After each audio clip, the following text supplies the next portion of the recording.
Fala pessoal, esperando o Júlio entrar aí pra gente daqui a pouco começar. Vamos ajeitando aqui o som, posição. Eu tô com o laptop aberto também para poder ir acompanhando as votações que tiveram. Então, as votações que tiveram e as votações que vão ter, né? Menegali aí, grande amigo, entrando também para acompanhar a live. Diego, Chay, o pessoal todo entrando aí, sejam bem-vindos à live de hoje. Eu e o Júlio, que está entrando daqui a pouco, nós vamos falar sobre como tem sido a LERJ, né, o funcionamento da LERJ, nossa Assembleia Legislativa, durante essa situação toda do coronavírus. Eu sou assessor do deputado estadual Alexandre Freitas, como a maior parte de vocês devem saber, é deputado estadual do Partido Novo. E o Júlio ele é chefe de gabinete da liderança do Partido Novo dentro da Assembleia Legislativa. Então ele acompanha, em nome dos dois mandatos do Partido Novo, que são o Chicão e o Alexandre, ele faz um acompanhamento de liderança. Então analisa a pauta, mantém a coesão do partido, faz uma análise de todos os projetos. E é advogado também, assim como eu. Então, como nós dois estamos sempre acompanhando a pauta da LERJ, acompanhando os projetos que vão ser votados, é, nós pensamos em fazer essa live para que todo mundo tenha acesso a. O Júlio acabou de entrar aí, vou chamar ele para participar. Mas enfim, para que todos tenham acesso ao conteúdo que é debatido dentro do nosso poder legislativo, sobretudo em tempos de coronavírus. Clicar aqui para o Júlio poder. Opa, Rodrigo Rezende aí também, nosso presidente do diretório municipal, participando. Muito obrigado por acompanhar, sempre um grande apoiador, entusiasta. Opa, Júlio, como é que vai? Tudo Fala aí, bem? Pedro. Tudo bom? Boa noite, Tudo pessoal. ótimo. Deu certo aí? Conseguiu entrar? Tudo tranquilo? Consegui de boa. Tô te ouvindo bem. Vamos seguir aí em frente. Opa, pessoal, vocês me ouvem? Vocês nos ouvem? Ouvem todos? O Rodrigo falou que tá sem som. Aqui eu tô ouvindo normal. Mas só para ver se todo mundo, se alguém mais estiver acompanhando aí puder dizer, se está ouvindo tanto eu quanto o Júlio, seria bom, porque o Rodrigo Farias comentou que não estava ouvindo, que estava sem som. Júlio, faz Ó, esse pedido aí, talvez, não sei se está com algum problema de. Tá todo mundo ouvindo aí, galera? Manda, manda aí. Acho Então que todo parece que mundo. está tranquilo, parece que está Todo certo. mundo tá respondendo aqui, tá de boa. Então Então vamos tranquilo. seguir. Se tiver algum outro problema com som, só avisar que a gente faz alguma adaptação necessária aqui. Bom, Júlio, eu não sei se chegou a ver, mas eu estava resumindo para a nossa apresentação, né? Mas vou voltar a ela, vou me apresentar aqui rapidamente, você se apresenta e a gente já passa para os projetos que foram votados semana passada e os projetos que serão votados essa semana, a gente vai fazer uma análise de cada um deles. Bom, Beleza, perfeito. meu nome é Pedro Duarte, eu tenho 28 anos, sou advogado formado pela PUC-Rio, faço uma pós em gestão pública em São Paulo, no INSPER, e atualmente trabalho com o deputado estadual Alexandre Freitas, do Partido Novo. Júlio? Boa noite, pessoal. Meu nome é Júlio Azevedo, sou chefe de gabinete da liderança aqui do Novo na LERJ. Já estou no Novo aí há bastante tempo, já fui candidato em 2016 a vereador. Também sou advogado, focado mais na área empresarial. Atuei a minha vida inteira na área privada e agora estou aqui trabalhando junto com a bancada, com os nossos dois deputados, para ajudar a tornar o Rio de Janeiro um pouco mais livre. Excelente. Pô, Júlio, e eu tenho um grupo, né, lá no WhatsApp que você acompanha sempre também, inclusive ajuda a formular as pautas que vão para lá, que é a nossa Assembleia. Hoje já são 5 grupos, cada um na média ali com 200 membros, que dá 1.000 pessoas aí na média que recebem todo dia a pauta, as pessoas interessadas em acompanhar o Poder Legislativo. E através desse grupo, que eu mando a pauta toda semana, eu percebi que as pessoas não têm a menor ideia do que é votado no dia a dia do Legislativo. Elas não fazem ideia de como as coisas funcionam lá dentro, de como os projetos são propostos, aprovados, debatidos. E eu percebi que elas têm um grande interesse. Semana passada, quando eu botei a pauta, que foi votada na quarta, entraram mais de 200 pessoas de uma vez só no grupo, porque as pessoas foram jogando e convidando os amigos para entrar. Então, acho que vale a pena a gente começar por ela, inclusive esclarecer que semana passada, normalmente, a Alerj, ela tem votações às terças, quartas e quintas, mas em função da situação do coronavírus, estamos tendo sessão só às quartas, e aí está reunindo toda a pauta da semana num dia só. Os deputados estão votando pelo WhatsApp, salvo engano, né, Júlio? Ele pode participar presencialmente, mas também pode votar para o WhatsApp. A LERJ criou o Ah, chamado plenário virtual, né? Ah, perfeito. Que inclusive tem uma regulamentação essa semana sobre como funciona, né? Isso, exatamente. É para não ter nenhum tipo de dúvida sobre a legalidade do plenário virtual. Ah, perfeito. Porque eu vejo que alguns lugares estão usando, no caso a LERJ usa o WhatsApp, São Paulo não vinha usando, acho que o Congresso Nacional está usando um sistema próprio, né? E aí fica. Também acho que tem que definir muito bem aí qual é a plataforma que você pode usar, qual é o tempo que cada um tem para votar, porque, enfim, é um modelo novo e tem que ficar claro como é que funciona, né? Exatamente. E tentar evitar que as pessoas se aglomerem lá durante o plenário, né? A gente que acompanha o dia a dia lá, não só os 70 deputados, mas todos os assessores, cidadãos que vão acompanhar as votações, então sempre fica muito cheio o plenário. Então tem 200, 300 pessoas sempre ao mesmo tempo no plenário, que nesse momento de coronavírus não é o ideal, então é uma boa medida você ter essa votação para o WhatsApp, votação Além da própria virtual imprensa, né? que. Você tem galeria cheia muitas vezes, você tem um plenário em si, que são deputados e assessores, e a imprensa também, que circula, faz o Isso, acompanhamento da casa. exatamente. Então é muita Está gente. sempre muito cheio o plenário, né? Então a chance de ter disseminação é muito grande, né? O que a gente quer é evitar. Então, em linha também com a inovação, com tudo sendo digital hoje em dia, acho que vem até como uma boa medida que pode até continuar depois, quem sabe tem essa opção aí para deputado que esteja licenciado, alguma coisa do gênero. Com certeza, tem até um dos lemas do Brasil, um dos tristes lemas que nós temos, mas é um lema de que o Brasil só reforma quando quebra, né? A gente não faz uma reforma para não quebrar. A gente espera o Brasil quebrar e depois a gente faz uma reforma. E parece que o uso da tecnologia é a mesma coisa. Enquanto não acontece uma triste tragédia, que é o que está acontecendo agora, uma crise, uma pandemia, as pessoas se recusam a usar tecnologia. Votar à distância, não, tem que ser presencial, como é que vai verificar, como é que vai ser? Sim, o caos. E agora, curiosamente, é perfeitamente possível que aconteça. Porque é uma resistência que, infelizmente, o Poder Legislativo, que é tão tradicional, né, tão, às vezes, arcaico até, seja a palavra, se recusa, mas hoje a gente pode ver que é perfeitamente utilizável. Exatamente, perfeito. Então, acaba sendo uma oportunidade para a gente mudar velhos hábitos que já não são mais adequados hoje em dia. Né? Perfeito.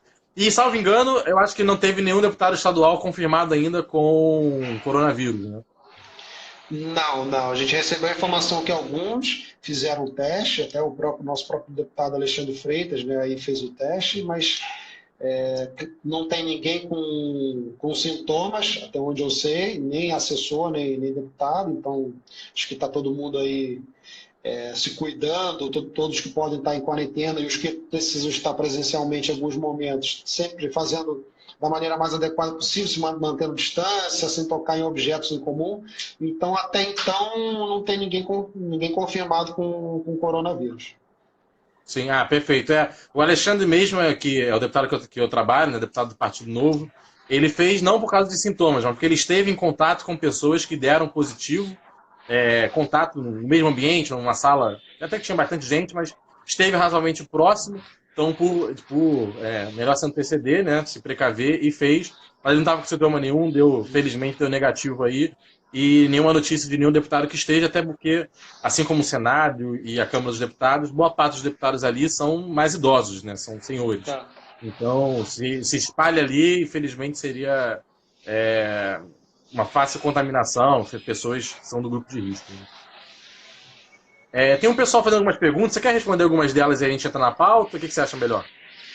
Pode ser, fica à vontade. Só algumas perguntas aqui são polêmicas, né? Por exemplo, o Ricardo, eu estou olhando aqui, ele perguntou o que a gente acha do lockdown, né? Isso aí vai dar um debate gigante. Se a gente Isso aí acho que rende uma live. Acho que a gente pode dar um pitaco assim por alto, né? E partir para os projetos. Assim, eu acho que são opiniões muito pessoais, né, Júlio? Não são consensos dentro do Novo, consenso dentro da bancada, consenso dos deputados. A gente não tem consenso em lugar nenhum com relação a isso, né? A gente vai ter gente muito boa defendendo que o lockdown, né, a quarentena geral mesmo, de nem poder sair na rua, é o único caminho para a gente achatar a curva, para melhorar o país. E eu também vejo gente muito boa, por outro lado, falando que o lockdown não é a melhor forma de contenção do vírus, além dos danos econômicos que ele gera. Ou seja, seriam pessoas, ok, vamos salvar as pessoas agora, vamos achatar a curva nesse mês, mas daqui a um mês essas pessoas vão desesperadamente voltar ao mercado de trabalho porque elas precisam de salário, porque elas precisam de dinheiro para viver, e aí você perde o controle da situação muito rápido. Enfim, é um tema muito novo, eu e nem o Júlio somos especialistas nesse tema, então assim, eu acompanho procurando ler e ouvir gente boa, gente que eu sei que tem qualidade, tem informação, que acompanha as notícias, mas é difícil tomar um lado definitivo nisso aí.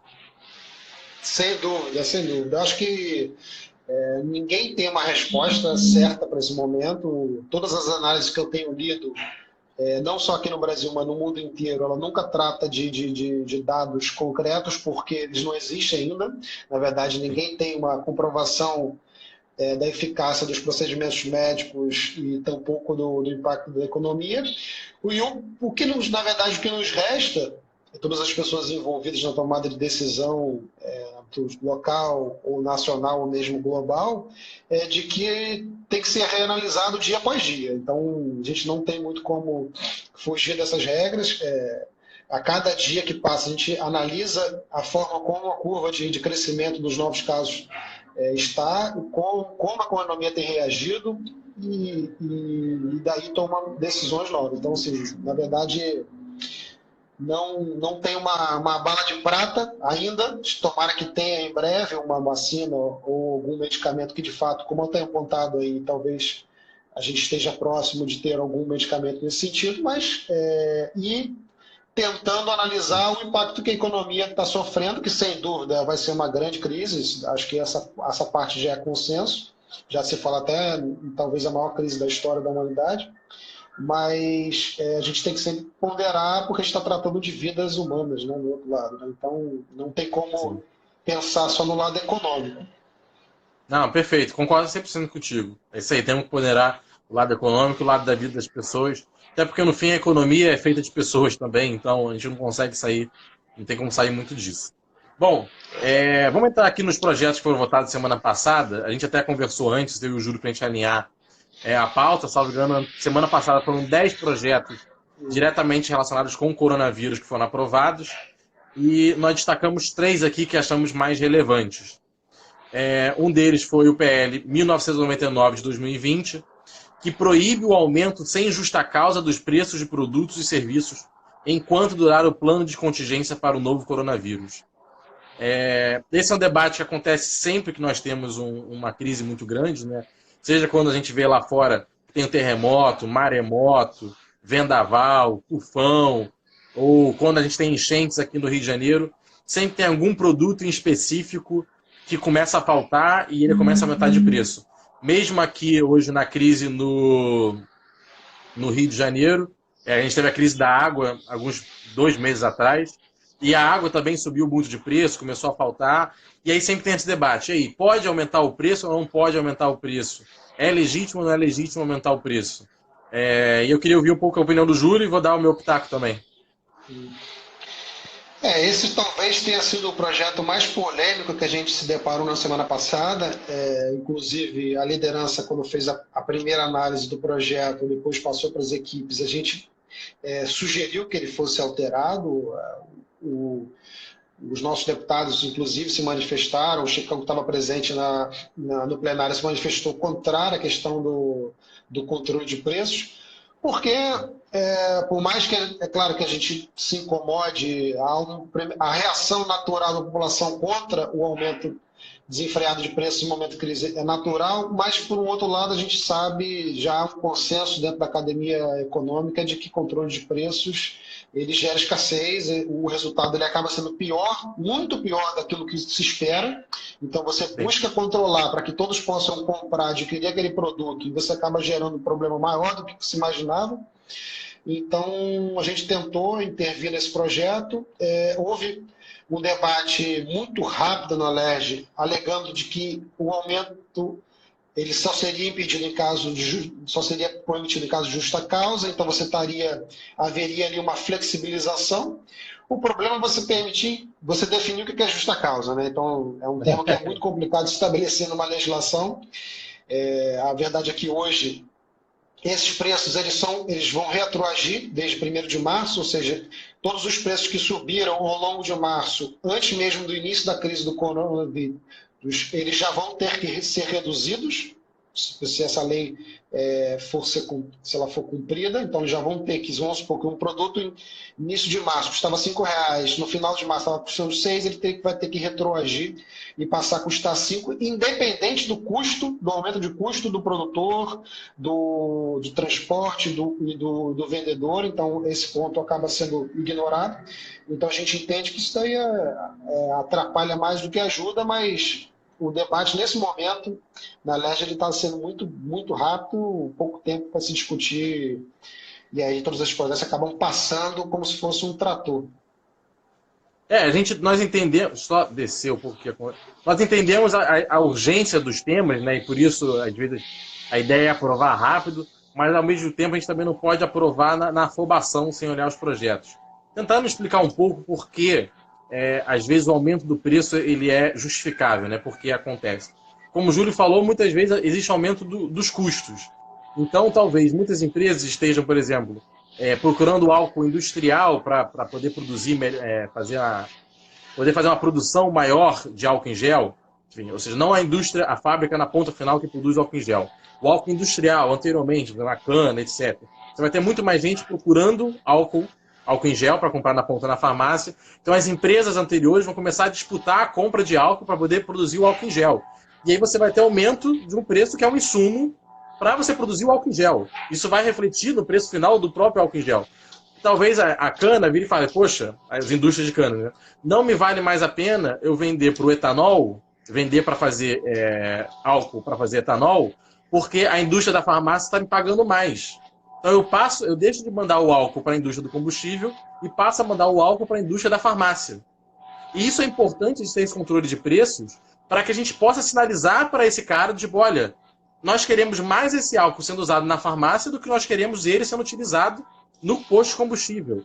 O aumento de preço é importante por esse lado. O outro é o custo de você fazer aquilo de forma rápida, emergencial, né? Então, como vários serviços que nós temos, você quer para entregar daqui a 2 dias, você quer para entregar daqui a 2 semanas. 2 dias tem um custo maior, 2 semanas tem um custo menor. Nós queremos álcool em gel para ontem. Então, para isso, o cara vai ter que pagar hora extra de funcionário, vai ter que contratar mais funcionários, vai ter que contratar maquinário, vai ter que ampliar a empresa. Tudo isso ele vai colocar no custo do álcool em gel dele. Então, existem algumas coisas que são embutidas no preço porque nós queremos que elas aconteçam. Se nós queremos que elas aconteçam, o preço tem que ser majorado. Ninguém aqui está defendendo o cara maluco que vai na farmácia, compra 30 álcool em gel para depois botar no Mercado Livre vendendo 10 vezes mais caro. Inclusive, o próprio mercado não tem recebido isso bem. O Mercado Livre travou as contas de pessoas que fizeram isso. O ponto não é esse, cara. O ponto é um outro de cadeia de mercado que é muito mais complexo, tem muita economia envolvida e vale a pena a gente entrar. Agora, tem um outro projeto aqui da pauta que para mim até faz um pouco mais sentido do que esse. Em vez de você intervir no preço, para você cortar essa galera maluca que ou compra para revender mais caro só para ganhar em cima, ou porque está alucinado e compra 50, 60 álcool em gel sem necessidade, o PL 2011 de 2020, ele limita a 4 unidades a venda de produtos como álcool em gel, máscaras descartáveis e alimentos não perecíveis enquanto durar a epidemia do coronavírus. Exatamente na linha de se tentar evitar o desabastecimento. E aí queria ouvir mais uma vez a opinião do Júlio. Esse, sem dúvida, é um projeto muito mais adequado, né? Inclusive que já os próprios mercados já estavam fazendo isso de maneira voluntária. Então, assim, já havia, eu mesmo fui no mercado um pouco antes de começar a escalada dessa crise, e já tinha a plaquinha lá informando, podia comprar só 2, 4, de acordo com cada mercado. Então, já havia essa preocupação dos próprios donos de mercado. Então, essa é uma medida que você equaliza um pouco da questão da distribuição daquele produto na sociedade. De maneira muito mais fácil que você atacar no preço, né, que é algo muito, como você mesmo falou, muito mais complexo e que, portanto, quando você altera algum elemento da cadeia, você pode causar uma reação muito mais danosa do que se esperava inicialmente. Eu acho um ponto que é interessante, quando você trouxe esse projeto, me vem à cabeça, que eu acho muito importante, que se tem uma coisa positiva que a gente pode tirar dessa crise, que a sociedade civil, de modo geral, não só as grandes empresas, as pequenas empresas, mas vários cidadãos, muita gente tem tomado atitudes muito corretas pensando no coletivo.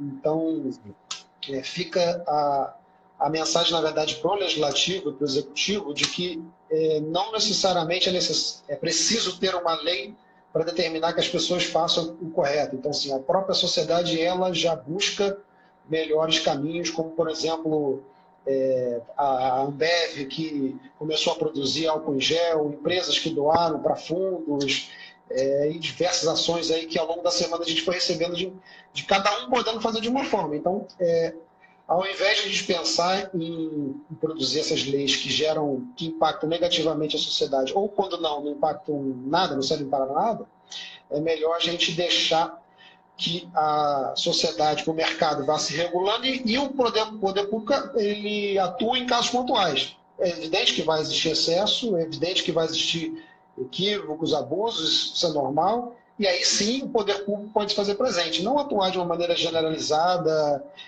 sem nenhum tipo de análise, tipo de embasamento sobre essa prática, que infelizmente é muito comum no legislativo brasileiro e na LERJ, então acho que ainda é pior ainda. Não, perfeito. Até acho que a gente tem um PROCON que está sempre atuando de forma difusa, né? Ele está sempre rodando os mercados, rodando as coisas, para ver como tudo está funcionando. Eu acho que faz muito mais sentido a gente ficar procurando quem está errando, quem está fazendo de maldade, do que a gente passar uma lei dessa que faça um sinal, né, para o eleitor, o deputado está ali falando, olha, eu estou preocupado com vocês, eu travei o preço do álcool em gel, mas às vezes não corresponde à realidade e não entrega o melhor resultado. O Rodrigo Rezende até comentou aqui que na Noruega ele viu que o primeiro era um preço, o segundo preço, a segunda unidade quadruplica. Não sei se foi por lei ou se foi por uma própria iniciativa do mercado, mas é isso, é você desincentivar. A mesma coisa aqui, quando você limita a 4 unidades, a ideia é essa, cara, você precisa do primeiro, beleza, o preço é esse. Por que diabo você precisa de um segundo, terceiro, quarto, quinto, sexto? E aí tem diferentes mecanismos para a gente desestimular que a pessoa leve essa quantidade desnecessária, porque isso, no fim, causa desabastecimento generalizado. E aí, de fato, vale uma presença para isso, nesse sentido. Desabastecimento não é de interesse de ninguém. Inclusive, a gente tem visto uma questão que o governo interviu agora, o caso dos remédios. Alguns remédios começaram a circular de que eles seriam efetivos no combate ao coronavírus. E um deles, salvo engano, é muito importante para artrite reumatoide. Artrose reumatoide, eu acho. Uma artrose. E a mãe de um amigo meu usa, inclusive, e não estava encontrando mais em farmácia nenhuma. Essa é do interesse das pessoas, porque imagina, como é que as pessoas vão viver sem um remédio que ela tem prescrição médica, tem que tomar regularmente, para uma doença muito séria, e aí, salvo engano, o governo ele mudou algumas regulações na parte da Anvisa e de remédio para realmente o remédio só ir para quem efetivamente está precisando. Então, acho que você precisa de receita médica confirmada, carimbada, uma coisa dessa. Vou lembrar agora exatamente, mas eu vi isso, o governo atuando pontualmente, porque houve um problema muito sério que era esse, e a gente não pode ter o desabastecimento de um remédio tão importante. Falaram aqui, o Plaquenol, que serve para lúpus, síndrome de Jun, etc. O próprio Antônio falou aqui, a vovó está sem. Isso aí realmente não pode acontecer. Exatamente. Então, nesse momento, você tem uma atuação pontual, ela é fundamental. O problema é quando você quer ter uma atuação generalizada e você aumenta o custo de transação de toda a sociedade para justamente tentar atacar os erros, a ilegalidade, e você faz com que todos paguem por isso. Né? Perfeito. Acaba sendo uma visão um pouco equivocada. Exatamente. Bom, tem um terceiro projeto aqui que a gente destacou. O Rodrigo disse que mandou para o WhatsApp, eu vou depois dar uma olhada lá. Obrigado, Rodrigo. E o terceiro projeto aqui que eu vi na pauta é o 1998-2020. Lembrando quem está entrando agora que isso é a pauta que foi votada na última quarta. Esse projeto ele autoriza o governo do Estado a conceder a Bolsa Auxílio às famílias dos estudantes da rede pública de ensino que tenham aulas suspensas em função da pandemia. Nós vemos muito isso dentro da LERJ, são projetos autorizativos, projetos que autorizam o governador a fazer algo. Muitas vezes ele sequer precisaria dessa autorização, mas nesse caso aqui tem até um valor simbólico, é um marco simbólico, né, porque é um debate que vale a pena ser tido nesse momento, que é um debate que está acontecendo não só em âmbito dos estudantes, mas o governo federal tem feito com relação aos autônomos, como é que eles vão ficar, se o governo vai dar ou não uma bolsa para eles, ampliação do Bolsa Família, ampliação de benefícios no cadastro único. Esse debate de não deixar desamparadas as pessoas que estão tendo que ficar em casa, e nós queremos que elas fiquem em casa, é um debate muito frutífero. Certamente. Não, e principalmente aqui no Brasil, né, no Rio de Janeiro, é a mesma história. O caso do estudante da escola pública, a escola não só tem importância do ensino, como também a importância da alimentação. Né? Muitos alunos se alimentam somente no colégio, ou a principal refeição é feita dentro da escola. Então, essa bolsa, que, como você falou, ela é autorizativa, vai depender do próprio executivo conseguir cumprir essa norma e estabelecer a forma como vai ser cumprida. A lei ela não trata dessa matéria especificamente, mas ela estabelece uma bolsa no valor da cesta básica para justamente garantir que, independente que essas crianças estejam em casa, que é onde elas devem estar agora nesse momento de quarentena, elas recebam o suficiente para conseguir se alimentar da forma adequada. Até porque, mais uma vez, naquela linha de a gente tratar um problema, mas sem criar outro, a gente também não pode ter subnutrição das crianças e elas passarem a ser vulneráveis a diversas doenças inclusive o Covid-19. Então, esse projeto também é interessante. Vamos acompanhar para ver como é que o Executivo vai se manifestar sobre esse projeto, se ele de fato vai estabelecer um decreto cumprindo com essa norma, mas me parece bem interessante, sim, nesse momento de crise. Não, perfeito. Concordo 100%. Acho que a gente pode agora passar, né, para a pauta que vai ser votada quarta-feira, depois de amanhã, no dia 25. Tem alguns projetos que nós destacamos aqui, achamos mais importantes. Concorda, Júlio? Passarmos para adiante? Beleza, vamos lá. Show de bola. Uma pauta híbrida, né? Nem todos os projetos são sobre o coronavírus, tem alguns aqui que são que caíram de paraquedas, não sei porquê, mas sim, é uma pauta interessante. Tem até um aqui, né, que é o projeto que prevê a inclusão da educação domiciliar no Rio de Janeiro, né? Então o projeto está aqui no topo. É um projeto que alguns deputados do Novo defendem muito, como é o caso do Fábio Osterman, lá no Rio Grande do Sul. Assim, não faz tanto parte da pauta, mas eu já vi muita gente debatendo a questão da educação domiciliar pelo fato de estarmos em época de coronavírus, no qual as pessoas precisam ficar em casa. Então acaba que traz esse debate sobre o quão válido seria as crianças serem educadas dentro de casa, pelos seus pais. Tem um debate muito grande lá fora, nos Estados Unidos, sobretudo, o nome é homeschooling, né? É um debate enorme. É um pouco híbrido, né? Faz um pouco de sentido no tempo, mas de fato não é diretamente relacionado com a pandemia aí.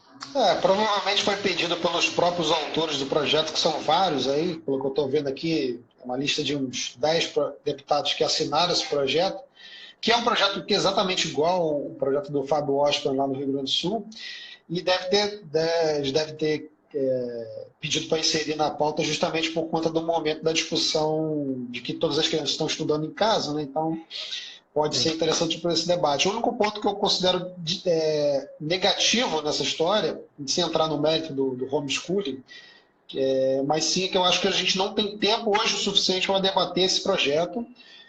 A LERJ, como eu falei, só tem um dia só de plenário, nem todos os deputados estão lá. Pelo WhatsApp, evidentemente, vai ser uma votação, mas sem ter o debate mais aprofundado, sem ter a possibilidade de cada deputado subir ao plenário e à tribuna e falar, sem ter audiência pública com vários setores da sociedade que era importante nesse tema. Então, acho que não é um momento para se votar essa matéria. Não, concordo. Uma coisa que eu ia apontar é exatamente essa. Esse projeto tem a cara de um projeto que merece audiência pública. Merece você chamar as associações que defendem a educação domiciliar, chamar especialistas que sejam a favor, outros que sejam contra. Esse projeto tem a cara de projeto que prescinde não, mas que realmente depende muito de ter uma boa audiência pública, que hoje estão proibidas, estão suspensas, não pode acontecer dentro da LERJ, tanto por questões óbvias, tanto também porque teve uma resolução interna da presidência da casa suspendendo qualquer atividade do gênero. Não é o momento desse debate. Eu entendo, como eu até falei, né, tem algum nível de conexão com a situação em que estamos, mas não tem clima, não tem como a gente levar adiante essa votação.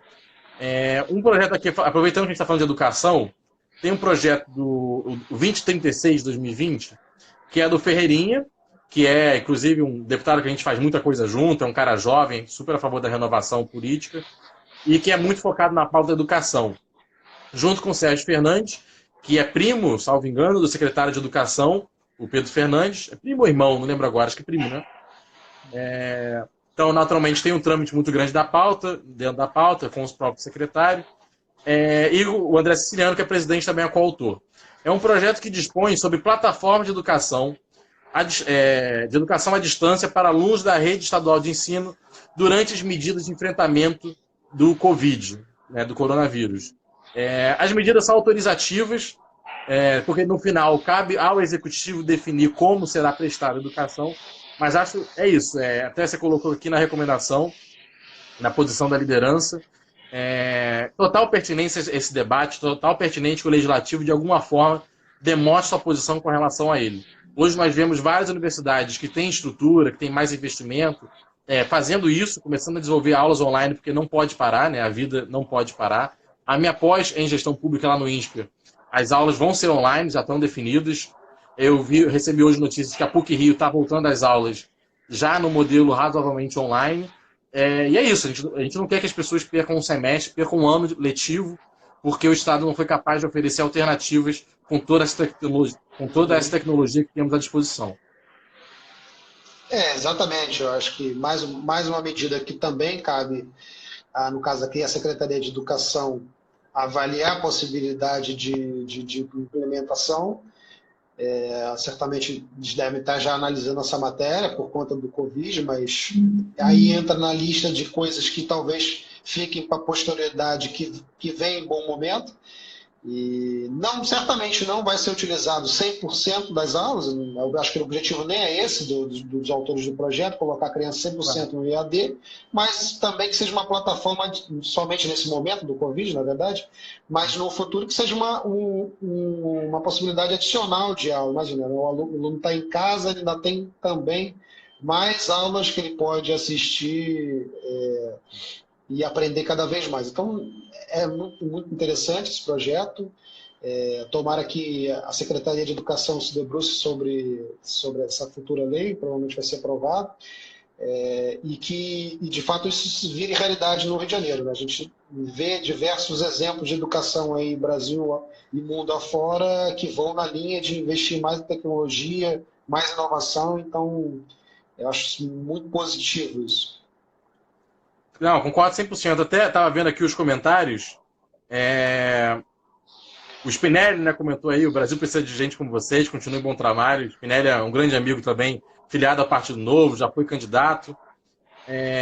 Eu vi aqui, o Antônio perguntou, você acredita que um dos efeitos da pandemia será um aumento significativo das atividades online? A gente acabou que passou aqui já por esse assunto, né, mas sim, a gente vê que muitas vezes existe uma resistência muito grande a aplicar tecnologias, em fazer esse modelo de trabalho, mas a partir do momento que ele é imposto, que a realidade nos impõe ele como a única opção possível, a gente vê que isso está acontecendo. Eu tenho vários amigos trabalhando em home office, a Alerj está funcionando basicamente de home office. Nós estamos vendo hoje o debate aqui, que a gente está falando exatamente agora, de aulas à distância pela via online para os alunos, nesse momento de pandemia, que é a única opção possível. Universidades que já estão fazendo isso. Então, cara, Antônio, eu acho 100%. Um dos principais efeitos é isso. A quantidade de atividades online vai aumentar. Eu acho até que depois que passar a pandemia, boa parte delas vão continuar online, porque as pessoas vão perceber que o modelo funcionou bem, o modelo é redondo, dá certo. Então, onde deu certo, não tem por que não continuar, pelo menos em parte. Onde não deu certo ou perdeu parte da eficiência, as pessoas vão voltar ao modelo anterior. Mas eu acho que talvez fique como saldo positivo aí esse lado. Perfeito, perfeito. Agora, até o Marcelo, aproveitando esse debate de ensino à distância, não sei se viu, o último comentário que o Marcelo fez foi, no debate sobre ensino à distância da FRJ, o argumento de que nem todos têm acesso a computador e internet. Nesse caso da pandemia, como enfrentaríamos essa questão na rede estadual?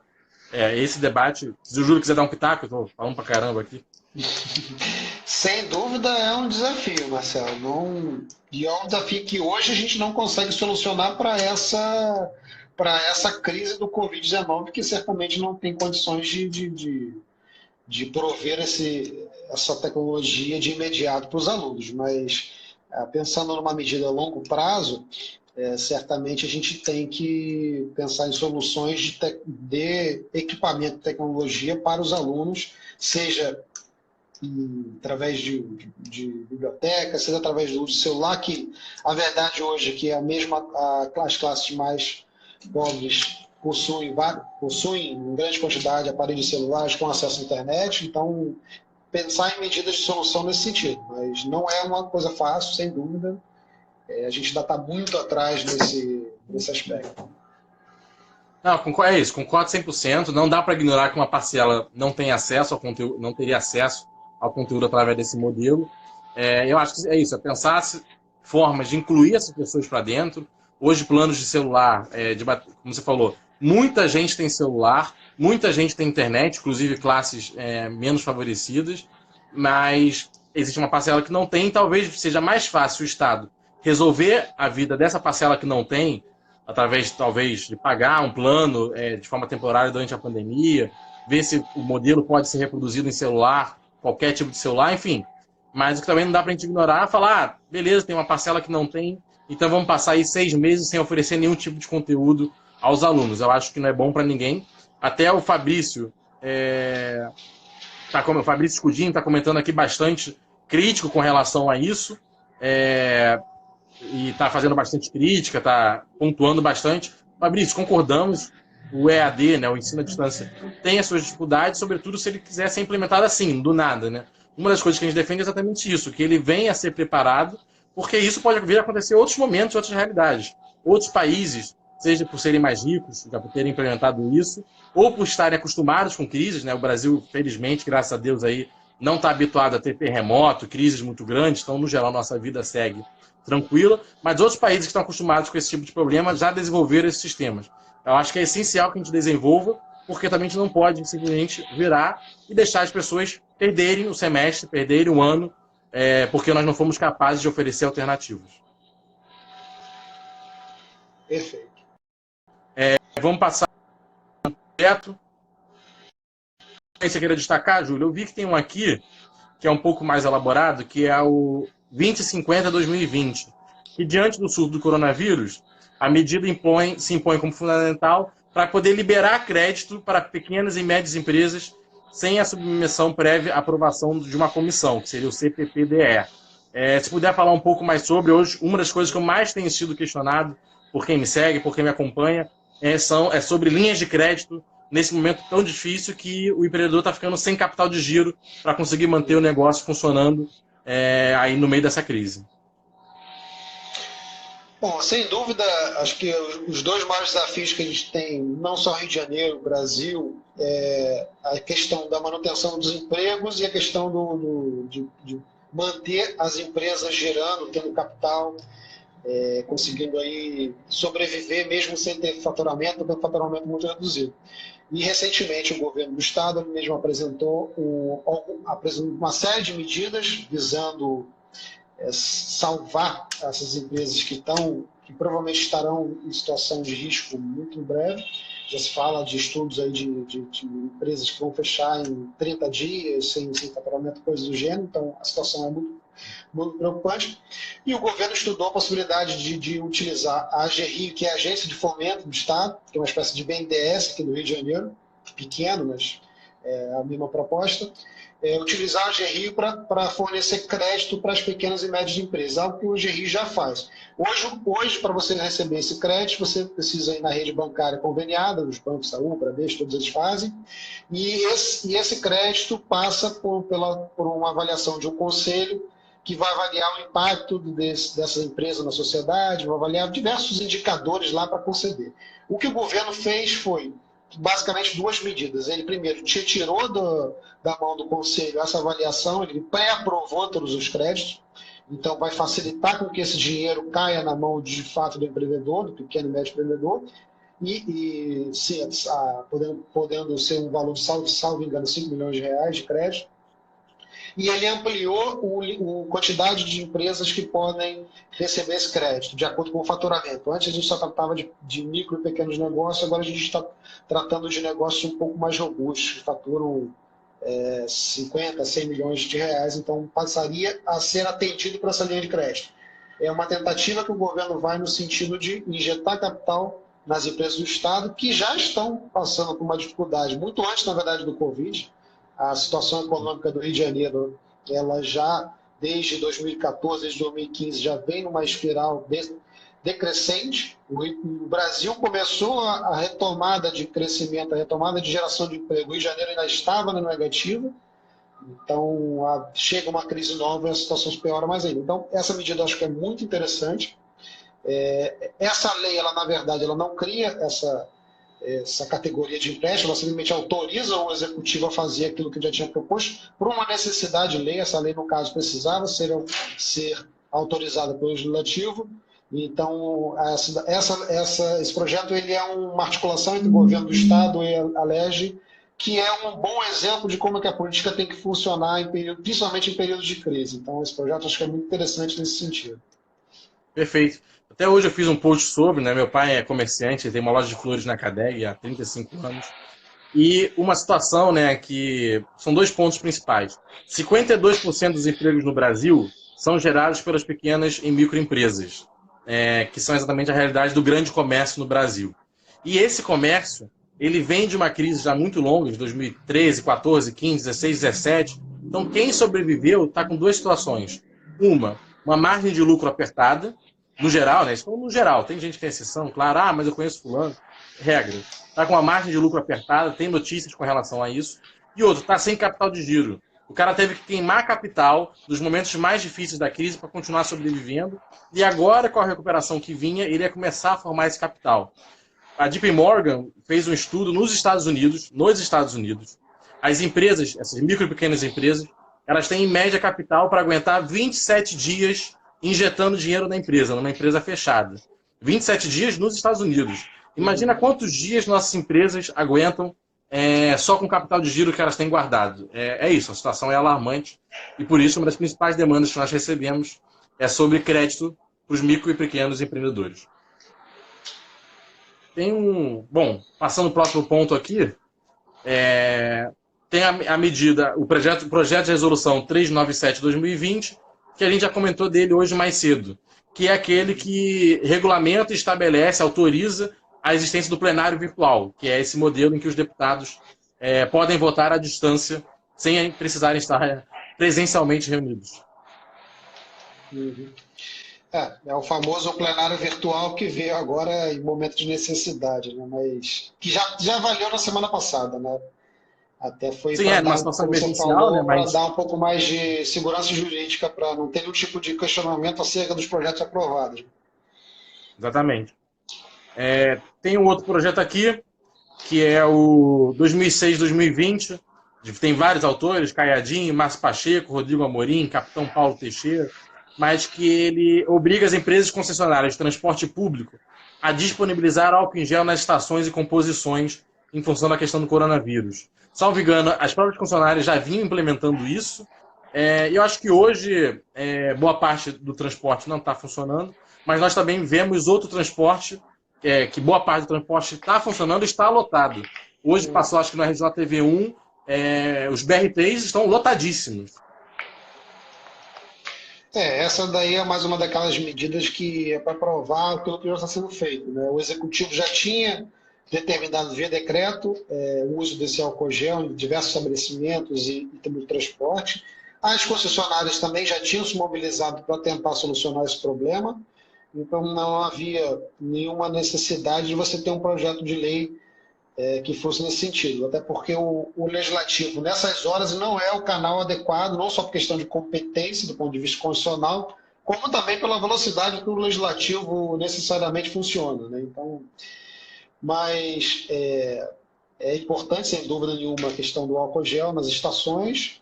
Eu tenho um outro projeto, inclusive, também que trata, salvo engano, trata também de álcool gel nos veículos, nos ônibus, né? Então, os dois estão nessa mesma linha de que vão tentar solucionar um problema que ou não está funcionando, e, portanto, já estão descumprindo o decreto do governador, portanto, já é uma medida ilegal, ou estão funcionando e não haveria nenhuma necessidade de ter uma lei nesse sentido. Perfeito.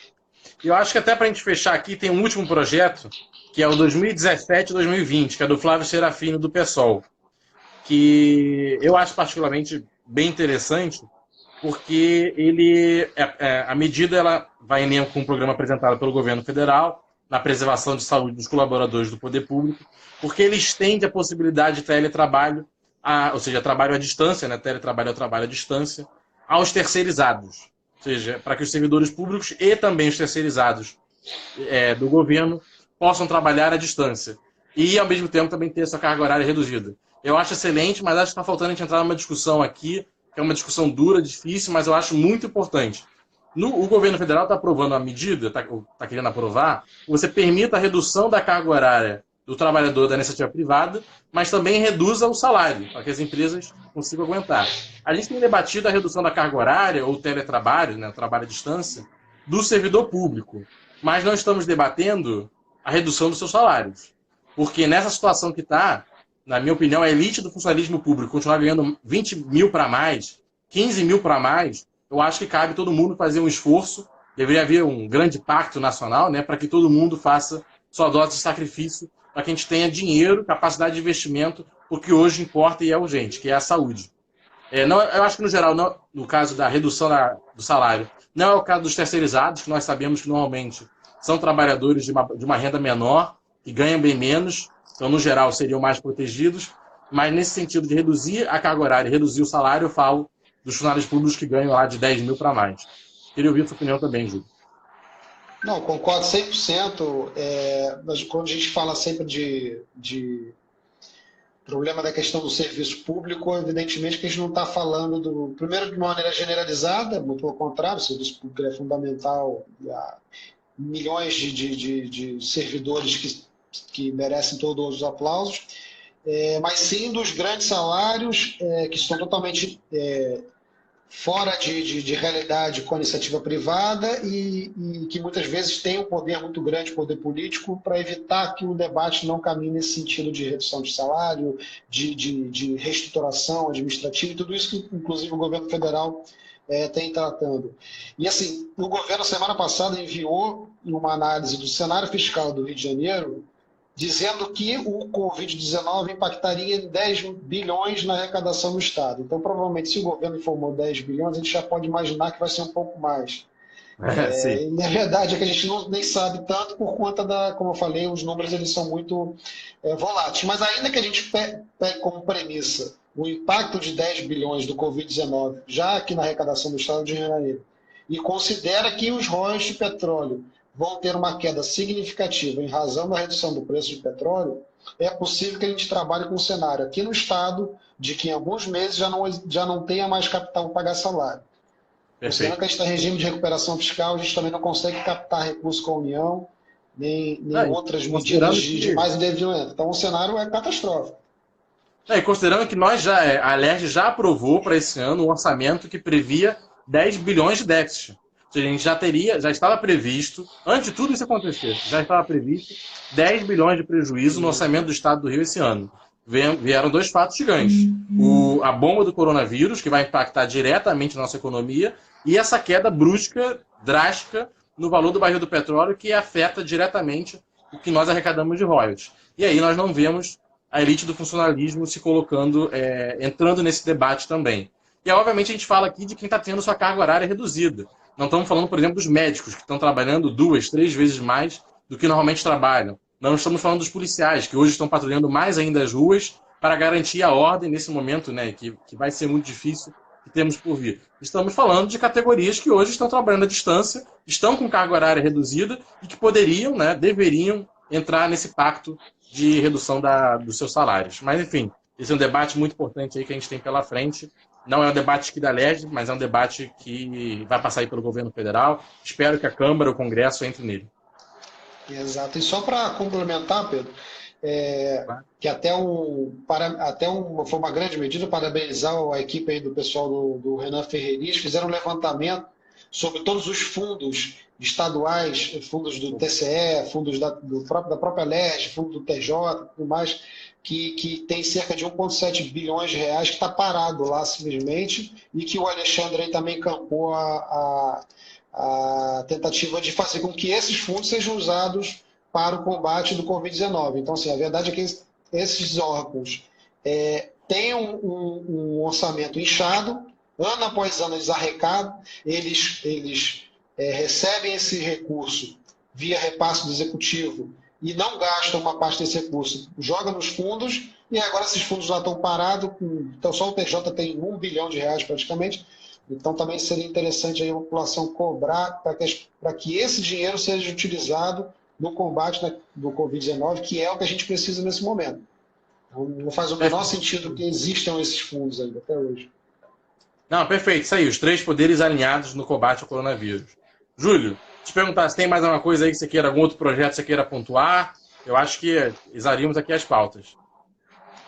Não, acho que é isso. Tem um outro projeto aqui que também não vem no momento adequado, que é o projeto 2023, que é um projeto de matéria tributária que vai alterar drasticamente a questão da arrecadação tributária nas empresas de marketplace, como, por exemplo, o Uber, iFood e diversas outras empresas que vão passar a ser responsáveis tributárias de tudo que se vende na plataforma. Isso vai impactar drasticamente essas empresas no pior momento possível. Então, acho que não só é uma matéria que provavelmente a gente vai se manifestar contrário, mas que ela vem no momento também inadequado do governo, uma mensagem do executivo.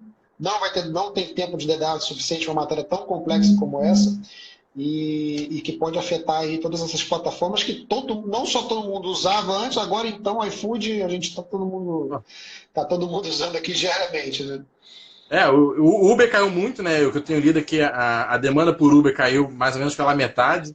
A gente conversa bastante com motoristas, porque eles estão sempre lá na LERJ, levando suas posições, levando suas pautas, então o nosso celular fica à disposição de alguns aí, e já temos ouvido relatos disso.